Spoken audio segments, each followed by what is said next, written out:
अभी हम मौजूद हैं बिहार के सबसे चर्चित गांव, जो अभी पूरे बिहार और पूरे देश में चर्चित हो रहा है, जो भोजपुर के शाहपुर प्रखंड के जवैनिया गांव। हमारे पीछे देख लीजिए, ये गंगा का विकराल रूप है। और जवैनिया गांव के बता दें कि घर अब बचे ही नहीं, लोगों का बोलना है। जैसे हम लोग अभी सुबह से ही इस गांव में हैं, घूम रहे हैं। इधर कैमरामैन से बोलेंगे कि दिखा दीजिए, यह आधा घर है और ये एक स्कूल है, जो स्कूल आप देख रहे हैं।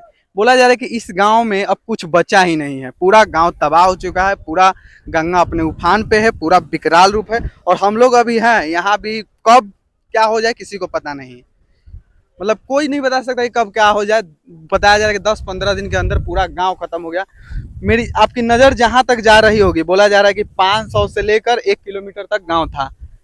200 से 300 घर गांव थे, पूरा गांव तबाह हो चुका है, पूरा गांव खत्म हो चुका है। और किसी को कोई मतलब नहीं। अभी चुनाव का समय है, चुनाव के समय में होना यह चाहिए था कि इस गांव में नेताओं का जमावड़ा लग जाना चाहिए था, लेकिन नहीं। अभी विधानसभा का सत्र चल रहा है, सभी नेता वहां बिजी हैं। अभी लोकसभा का सत्र चल रहा है, सभी सांसद वहां बिजी हैं। यहाँ के लोगों का बोलना है कि ना हमें विधायक से कोई मदद मिल रहा है, विधायक तो सुन भी नहीं रहे हैं, और ना हमें सांसद से मिल रहा है। सांसद जी आज सुबह आए थे, माले के सांसद, आपको पता होगा, सुदामा प्रसाद। वो तो अपना दुख ना रोके गए कि हम पहले भी सवाल उठाए थे, फिर भी सवाल उठाएंगे। इन गांव के लोगों का बोलना है कि हमें सवाल नहीं उठाना है, हमें कुछ बोलना नहीं है, हमें मदद चाहिए, क्योंकि गांव तबाह हो चुका है, घर खत्म हो चुके हैं, बच्चों को रहने की जगह नहीं है। तो आप लोग आए तो कुछ मदद लेकर आए, खाली हाथ ना आए, क्योंकि हमें अभी जरूरत है सबसे ज्यादा चीज का, तो वो है मदद का। और इस गांव का एक और दिक्कत है कि ये जो गांव है, ये गांव आधा बिहार आधा यूपी में बसा है, तो दो राज्यों के बीच में भी यह गांव फंसता हुआ दिखाई दे रहा है। इस गांव की स्थिति आपको बता दें कि इस गांव में त्रहिमाम त्रहिमाम त्रहिमाम है।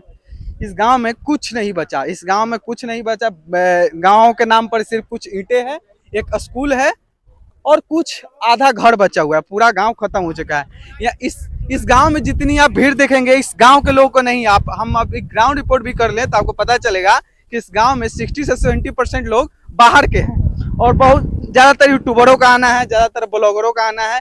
और उन लोग का भी गांव वाले शुक्रिया कर रहे हैं कि यूट्यूबरों का ही देन है कि यह गांव आज देश के फलक पर, बिहार के फलक पर आया। और जो भी मदद हो रहा है यूट्यूबरों के से ही हो रहा है। ना कोई नेशनल मीडिया दिखाई है, ना कोई नेता आवाज उठाए। यहाँ के जो विधायक हैं, वो सदन चला, 5 दिन मानसून सर चला, उसमें भी वो सवाल नहीं उठाया।